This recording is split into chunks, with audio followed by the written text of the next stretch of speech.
What if I told you that the Quran teaches a way to attract wealth that has nothing to do grinding day and night, working hard, and putting your every bit of energy in acquiring wealth? You've been lied to.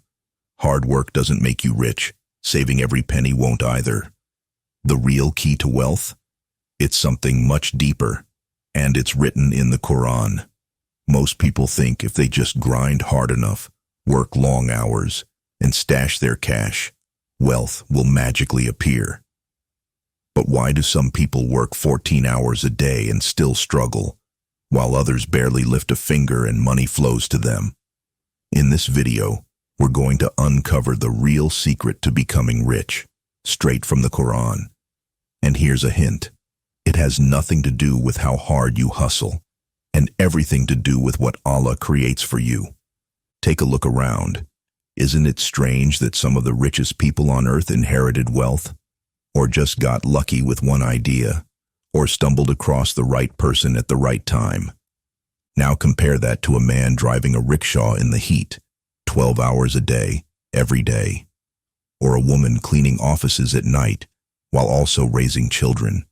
They're working hard, but where's the wealth? So what gives? Let's turn to the Quran, where Allah gives us a completely different perspective. Allah says in the Holy Quran, "Once the prayer is over, disperse throughout the land and seek the bounty of Allah. And remember Allah often so you may be successful." Look at the words. Seek the bounty of Allah.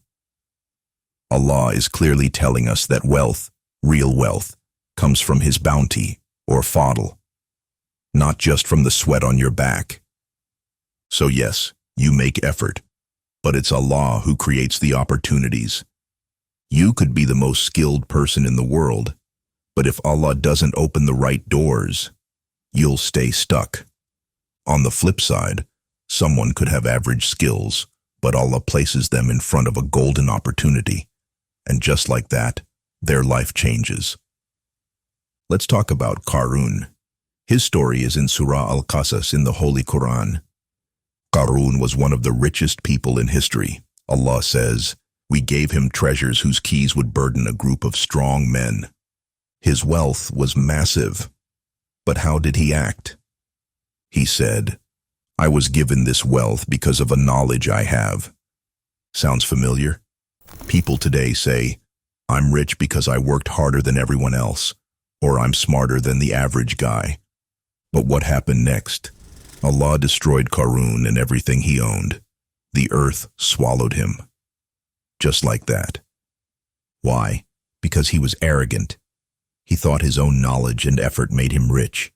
He forgot the source, Allah. This is a big lesson for us.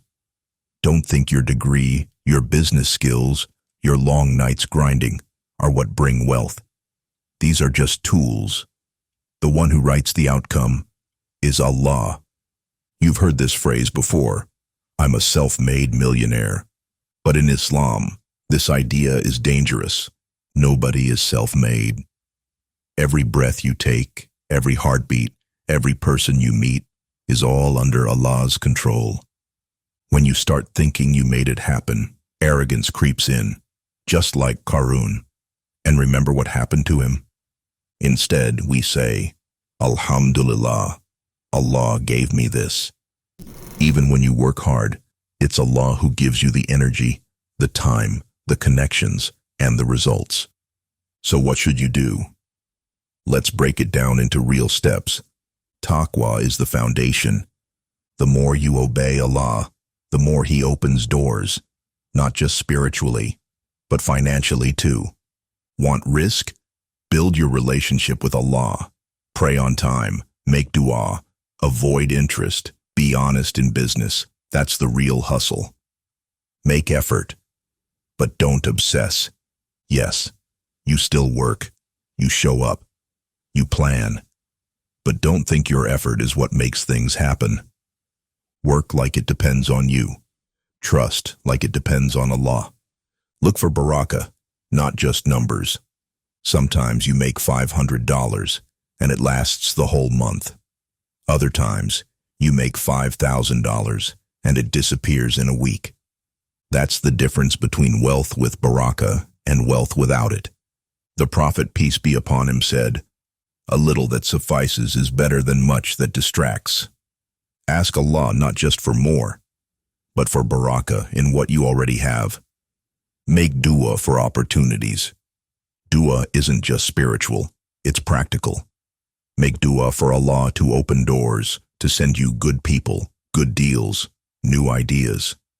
The Prophet, peace be upon him, used to say, "O Allah, suffice me with what you have made lawful instead of what you have made unlawful, and make me independent of all others besides you."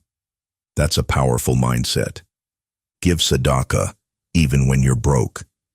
Giving doesn't decrease wealth, it multiplies it. Allah says, "Who is it that will lend Allah a goodly loan, so he may multiply it for him many times over?" Sadaqah is not a loss, it's an investment in your future.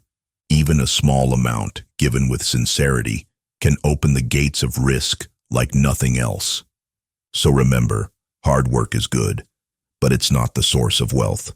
Saving is smart, but it won't guarantee riches. The only one who can make you truly rich is Allah. He creates the opportunities, He opens the doors, He writes your rizq, and when you trust Him, obey Him, and rely on Him, wealth flows in ways you could never plan. May Allah open the doors of halal rizq for everyone watching this video. Put barakah in their earnings, guide them to opportunities that please you, and make them among those who rely on you completely. Amin.